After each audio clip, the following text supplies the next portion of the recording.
C'est en fanfare que les rideaux de la première édition du Festival des métiers, arts et culture placés sous l'égide de l'Association pour le développement d'Alépé se sont ouverts le 6 octobre 2017 sur l'esplanade de la mairie.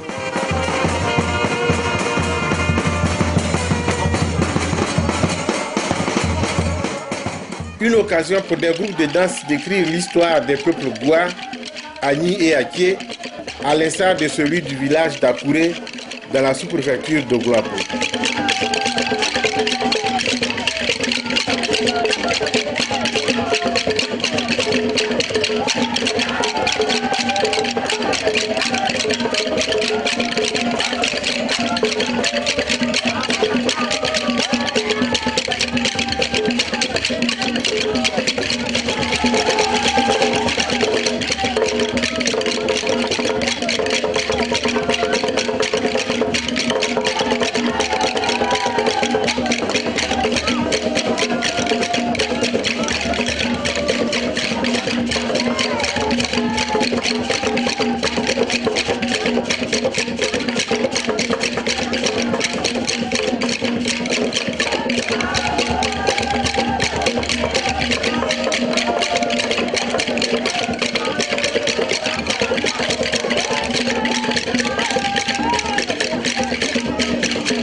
À Alépé, la solidarité de ces peuples est nécessaire au développement. Yapo et Oman Philippe, le président de l'association pour le développement d'Alépé, ADA. Nous devons œuvrer dans le sens de la solidarité pour une indépendance totale au plan économique, social, culturel, touristique, à l'unité et à la réconciliation de tous les peuples de la région. Pour améliorer les conditions de vie des populations d'Alépé, l'ADA a une proposition. L'association propose à la population d'Alépé un projet de développement intégré qui prendra en compte tous les secteurs d'activité dans lesquels prendront part les jeunes et les femmes, que nous avons le devoir d'organiser en groupe d'intérêt économique. Cette façon de faire nous permettra d'améliorer les conditions de vie de nos populations. Je voudrais terminer mon propos en demandant au nom de la population d'Alépé à notre parrain, donc représenté ici par l'honorable vice-président de l'Assemblée nationale, M. Oula Elade Efrem Priba, de considérer ce département comme sa deuxième région. Ainsi se décide. Avec vous, Excellence, M. Sorobio Ibakori, président de l'Assemblée nationale, nous le pensons bien, sincèrement, le développement et l'avenir du département d'Alépé qui est dans une léthargie totale.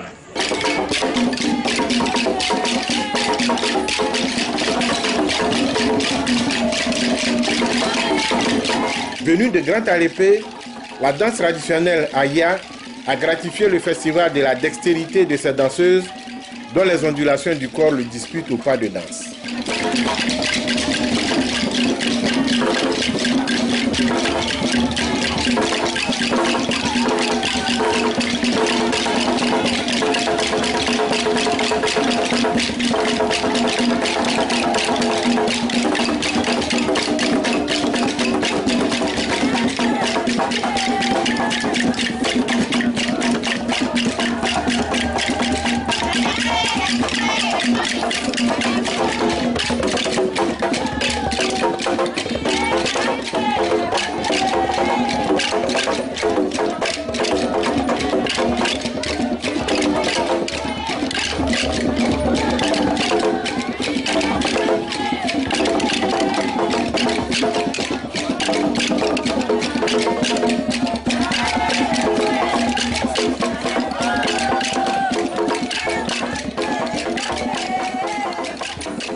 Le Festival des métiers, arts et culture d'Alépé, c'est aussi l'occasion pour le commissaire de ce festival, Jean-Hubert Aoussi, d'exposer un programme de projet concocté par l'Association pour le développement d'Alépé. N'a-t-on pas dit que la richesse de ce pays repose sur l'agriculture? Oui. Tout provient de l'agriculture. Que ce soit des produits alimentaires, que ce soit des produits pharmaceutiques, que ce soit les produits des vêtements de beauté, etc. Tout provient de l'agriculture. Donc, l'agriculture est effectivement la source de la richesse mondiale. Donc, aussi de la Côte d'Ivoire. Alors, nous avons prévu un projet de développement rizicole. Il y a beaucoup de bas-fonds à Alépé, dans tout le département. Nous avons pris attache avec des partenaires qui ont accepté sur le principe de nous accompagner. Donc, nous allons aménager les bas-fonds dans tous les villages. Et un agriculteur rizicole doit avoir environ 4 hectares de riz. Et ce riz, une fois qu'il est produit, l'institution qui va implanter l'unité de décortiquage à Alépé achète le paddy, décortique et vend ce riz. Mais le producteur gagnera 2 fois. La première fois, c'est le riz paddy qu'il vend. Ensuite, quand le riz est décortiqué, il y a l'étiquette qui porte son nom. Il gagnera aussi encore une partie de la vente du riz décortiqué. Donc ça vous fait 2 sources de revenus pour le riz seulement. Ensuite, il y a le développement de la culture de la banane plantain. Si, je ne sais pas si vous avez fait la même remarque que moi, mais j'ai l'impression que la banane plantain commence à disparaître petit à petit sur le territoire du département d'Alépé. Mais ce n'est pas normal. Nous avons beaucoup de sites où on peut produire la banane plantain. La banane plantain est même exportable. Je connais quelqu'un qui a fait des hectares de bananes plantain et qui les exporte en Allemagne. Donc, ça veut dire qu'il y a de l'argent dedans. C'est des choses qu'il ne faut pas négliger. Donc, quand nous allons lancer le projet de développement de la culture de la banane plantain, inscrivez-vous massivement aussi pour que nous ayons beaucoup d'auditeurs et beaucoup de candidats à ce projet-là. Nous aurons le projet de développement de l'élevage. L'élevage de poulets, l'élevage de porc, l'élevage de bœufs, l'élevage de moutons. C'est des choses qu'on néglige. Mais en réalité, quand on y met du sérieux, on s'en sort très bien. Mais en plus de ce type d'élevage, il y a l'aquaculture, c'est-à-dire la production de poissons en milieu naturel, lagunaire ou fluvial. Ici, nous avons la Comoué qui traverse pratiquement une bonne partie du département. Mais quand vous nous faites la Comoué, rien. Rien du tout. On n'exploite pas la Comoué comme il se doit au produit du poisson afin d'approvisionner tout le département. Au contraire, on préfère aller acheter le poisson à Abidjan. Et puis on envoie ici, on sèche, on fume et puis on vend. Vous ne voyez pas qu'on perd beaucoup d'argent. Donc, moi, je suis là pour vous encourager à faire les projets d'élevage de poissons.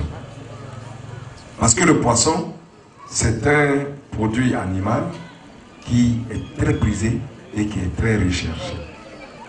Donc, ce n'est pas à négliger. Après le poisson et l'élevage, nous avons les cultures maraîchères. Mais les cultures maraîchères, j'ai mal au cœur. Parce que quand j'arrive à Alépé et que je vais manger de la salade, je me promène dans le marché, je ne vois pas de salade, ni de choux, ni de carottes. Alors je me demande, est-ce que je suis en Côte d'Ivoire ou bien je suis où? C'est pas normal. On peut produire la salade à Alépé pour approvisionner le marché d'Alépé. On n'a pas besoin d'acheter la salade à Abidjan pour venir à Alépé. Ah, quand même. Mais essayons, faisons ça aussi, au lieu de se concentrer uniquement que sur les palmiers à huile, le cacao, les verres. Mais on fait tout ça là, mais pour manger là, on fait quoi? on est obligé d'aller acheter à Abidjan pour venir. C'est pas normal. Donc nous voulons encourager aussi la production de maraîchers. Voilà un peu le projet que nous envisageons au niveau de l'agriculture. Mais on ne va pas s'arrêter là. Parce que nous avons aussi pris des contacts avec des partenaires industriels qui s'intéressent à la production de la tchéké en installant une unité de production, de transformation de manioc ici à Alépé. On a aussi des partenaires qui s'intéressent à la production, à la transformation du cacao. Donc c'est fort probable qu'on ait une unité de transformation de cacao à Alépé. C'est-à-dire on achète les fèves avec les coopératives, avec les producteurs, et puis on broie, on transforme ça en poudre, et puis on exporte. Voilà un peu les projets d'avenir, les importants projets d'avenir que nous avons.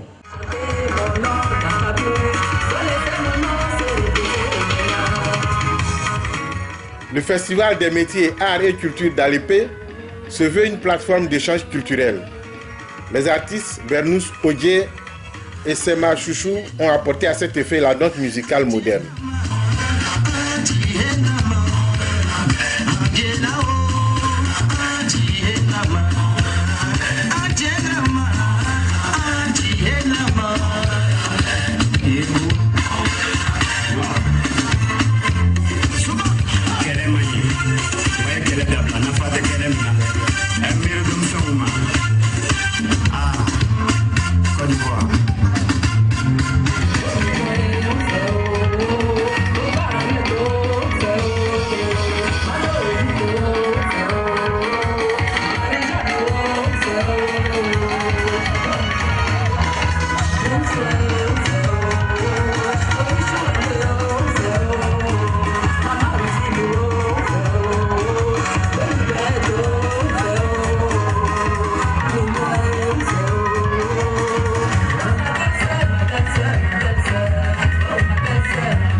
Invité pour animer la dimension socio-économique du festival, Doumbia Hervé, chef du projet communication de la Caisse nationale de prévoyance sociale, CNPS, a dit une conférence à la salle de mariage de la mairie sur le thème « La sécurité sociale des acteurs agricoles ». L'occasion fut belle pour les participants d'exprimer leurs préoccupations. Moi, si je suis commerçante, je vends tout ce que je trouve. Est-ce que je peux déposer à la CNPS, à part ce qu'on prélève sur notre revenu? Ou est-ce qu'on peut faire un compte bloqué à la CNPS aussi? On ne pourra pas garder votre argent et puis comme le fait les banques. Parce que l'argent que vous nous donnez, c'est pour votre retraite. Donc vous ne pouvez pas le voir en fait en cours du chemin. Donc nous vous demandons de nous verser que le montant de vos cotisations ou de cotiser sur un palier supérieur, comme ça vous aurez plus d'argent. Si vous avez de la 30 000 au début et que vous vendez, vous voyez que ça rapporte un peu plus, vous pouvez pour la période qui suit cotiser sur 50 000 ou 100 000. Et après, vous revenir encore sur vos 30 000. Ça dépend vraiment de vous. Mais tout ça est totalisé en fin de carrière pour que vous puissiez avoir de l'argent en fonction de ce que vous nous avez donné. Donc ne vous inquiétez pas, vous pouvez dire ce mois-là, ça ne marche pas trop, 50 000, vous cotisez 2, 3 mois, 6 mois. Après ça marche beaucoup, les tomates sont sorties en train de vendre 100 000, vous cotisez 100 000. Nous on sait calculer tout ça. Vous dites parce que vous avez 30 000, 50 000, 100 000, 180 000, ça vous donne tel niveau de pension. Ça on sait le faire, ne vous inquiétez pas. Donc c'est à vous à chaque fois de jouer sur les paliers de cotisation pour cotiser un peu plus, pour que à la fin, quand on fait le calcul, vous avez un peu plus. Et ne gardez pas 50 000 pour cotiser que sur 30 000. Vous n'êtes pas obligé de faire 30 000 jusqu'à la fin de votre carrière. Vous pouvez jouer sur le revenu que vous avez. Vous pouvez aussi dire, comme vous avez bien vendu les tomates, 30 000, c'est 3 600 chaque mois, ça fait environ 36 000 dans l'année. Je paye les 36 000 en même temps, plus ce que je paye avec nous, vous allez donner le l'année prochaine. Donc ça ne dit pas vous, il n'y a pas de problème. Vous avez une petite plantation et avec mon âge, je me dis que je vais m'essayer aussi à la CNPS quand je vais entrer en production et donc faire ces déclarations pour monter ma fonction. Et est-ce que l'âge que j'ai atteint me permet de faire cette démarche? C'est la véritable préoccupation. Ou bien faire tout de suite la passe à un de mes enfants, permettre donc à cet enfant de prendre donc le relais, je pourrais dire, et de s'y essayer pour se faire verser un jour cette pension-là, lorsqu'il viendra à l'âge de la retraite.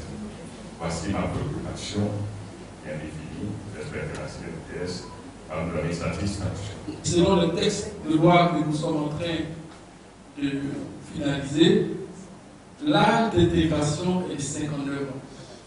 Pourquoi 59 ans? Parce que l'âge légal de retraite en Côte d'Ivoire est de 60 ans. Et comme je disais tout à l'heure, par rapport à la question sur le travail d'enfant, nous sommes obligés à un moment donné de nous conformer aux lois ivoiriennes. Parce que nous avons une concession de l'État. Donc, tout travailleur indépendant de plus de 59 ans, en l'état actuel des choses, parce que c'est une préoccupation qui nous a été remontée par plusieurs corporations, nous avons remonté au gouvernement, et donc qui va analyser, qui nous fera un retour, positif ou non. En l'état actuel des choses, ce que je puis dire, c'est que l'âge maximum d'intégration est de 59 ans. Donc à plus de 60 ans, vous ne pouvez pas intégrer le régime. Mais par contre, nous voulons que vous soyez un ambassadeur pour nous, pour que les jeunes générations commencent déjà à intégrer le régime et connaissent le bonheur d'avoir une pension de retraite à vie. Je suis affilié à la CGRAE, c'est-à-dire un fonctionnaire à la retraite. Aujourd'hui, je perçois ma pension, mais en plus de ça, j'ai fait l'agriculture, ce qui veut dire que je suis dans une situation libérale. Est-ce que je peux encore m'adhérer à la CNPS? Mon épouse est commerçante. Qu'est-ce que je fais pour qu'elle soit aussi affiliée à la CNPS? Ce sont mes préoccupations. Vous allez cotiser à votre rythme selon les fluctuations de vos revenus, mais vous devez être à jour au terme d'une année ou de moins 9 mois sur l'année. Votre femme commerçante aussi est prise en compte par le nouveau régime. Et elle pourra cotiser selon le revenu déclaré. Et lorsqu'elle sera en maternité, elle aura 100% du revenu qu'elle aura déclaré.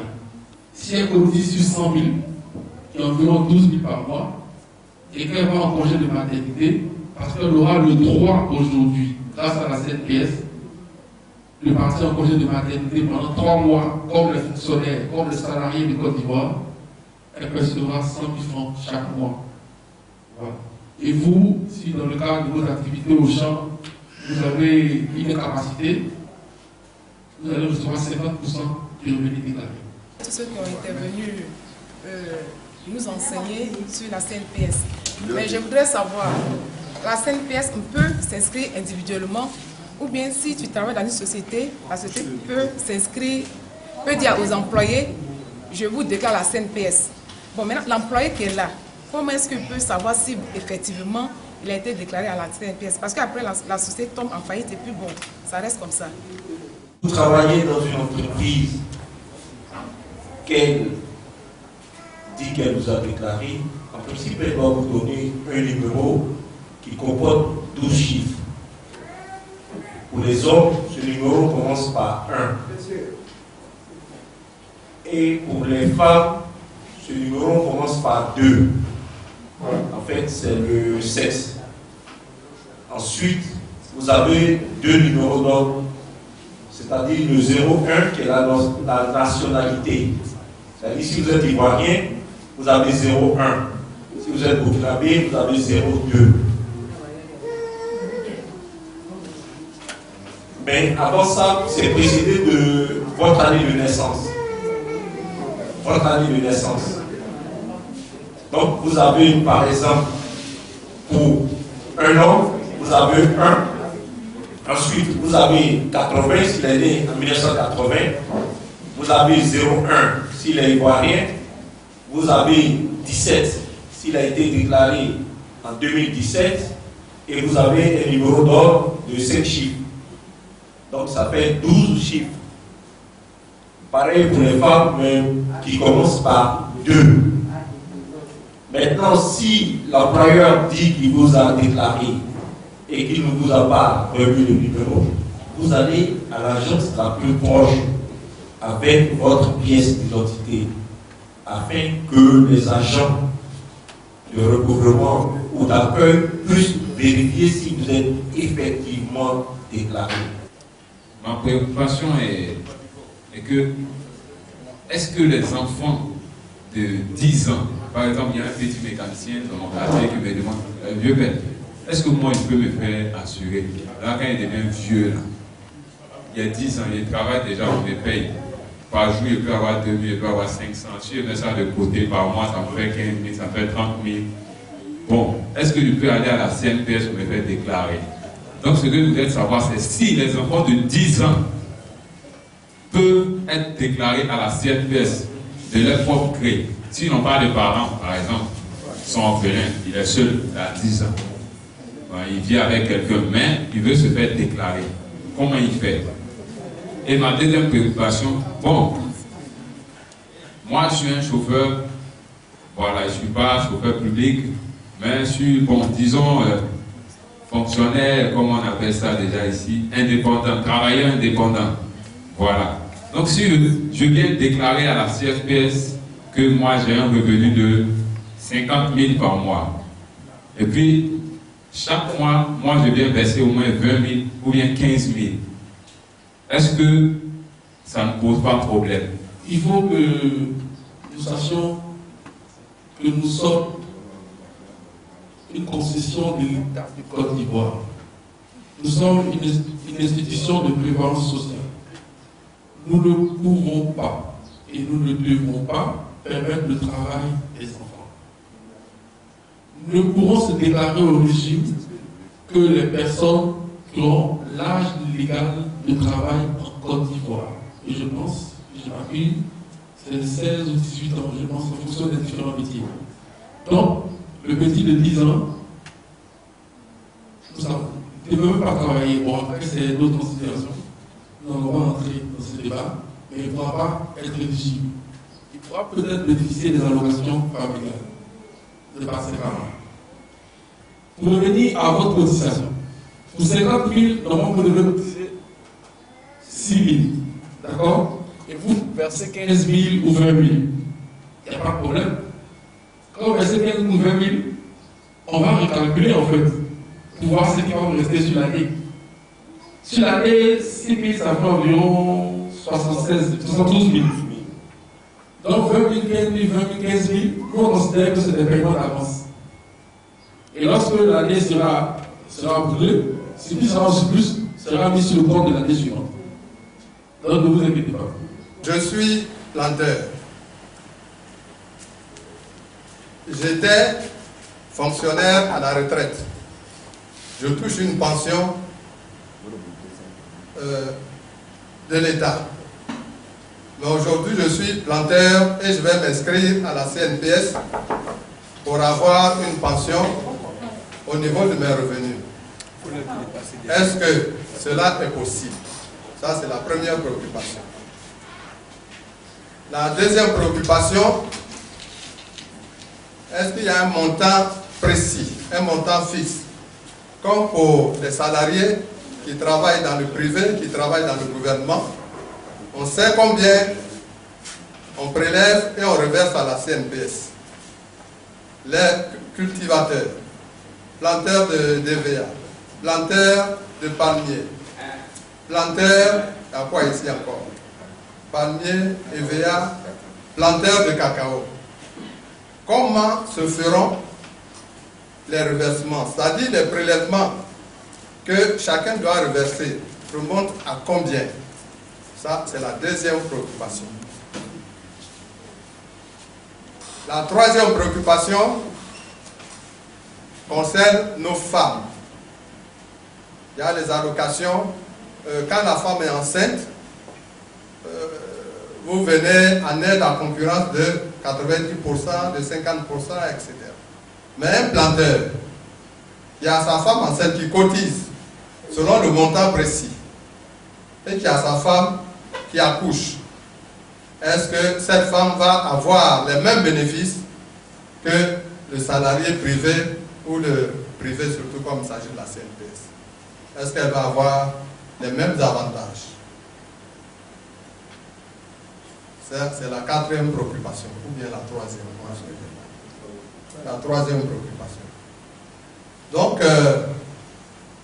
ça dit c'est un projet de loi, comme je l'ai dit, mais quelles sont les garanties, toutes les garanties possibles qui peuvent permettre aux agriculteurs, aux artisans, etc., de vraiment de payer régulièrement, de reverser régulièrement et de bénéficier de cette retraite.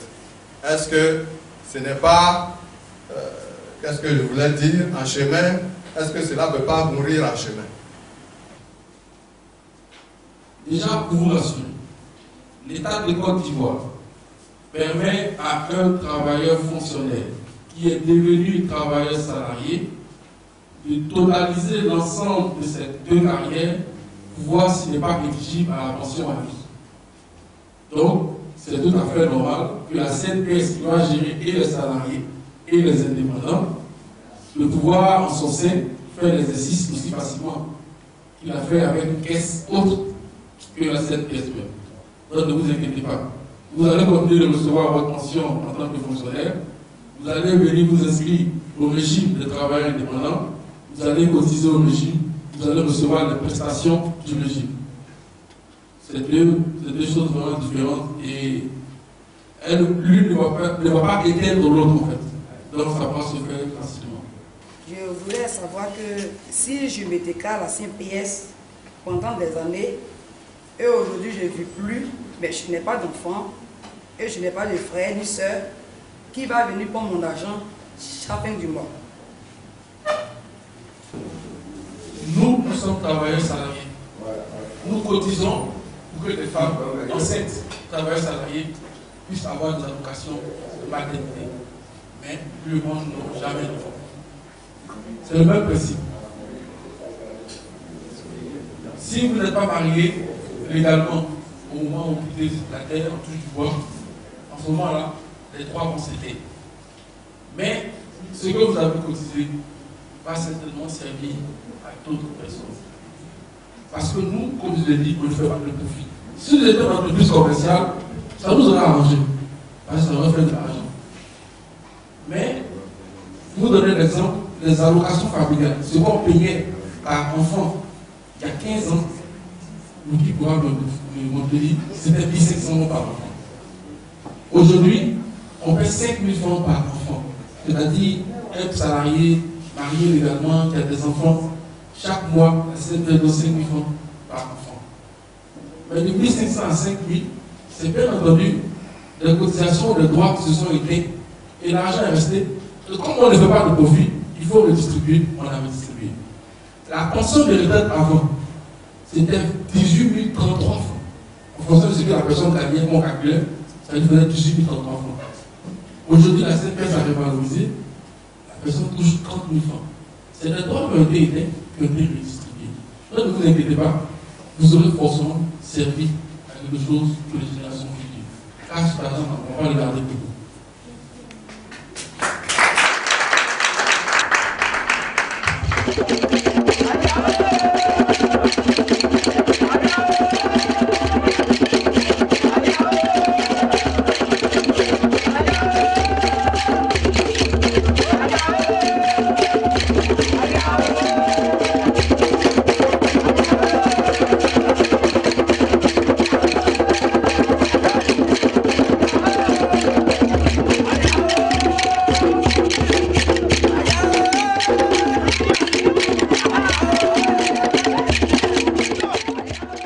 La première édition du Festival des métiers, arts et culture d'Alépé, une réussite au grand plaisir du président de l'ADA. Nous voulons sincèrement remercier d'abord nos autorités de la ville d'Alépé, le maire, le préfet, sous-préfet, le secrétaire général de préfecture et tout le peuple qui s'est vraiment mobilisé. Nous voulons vous dire un grand merci, car les attentes ont été satisfaits. Vive la deuxième édition.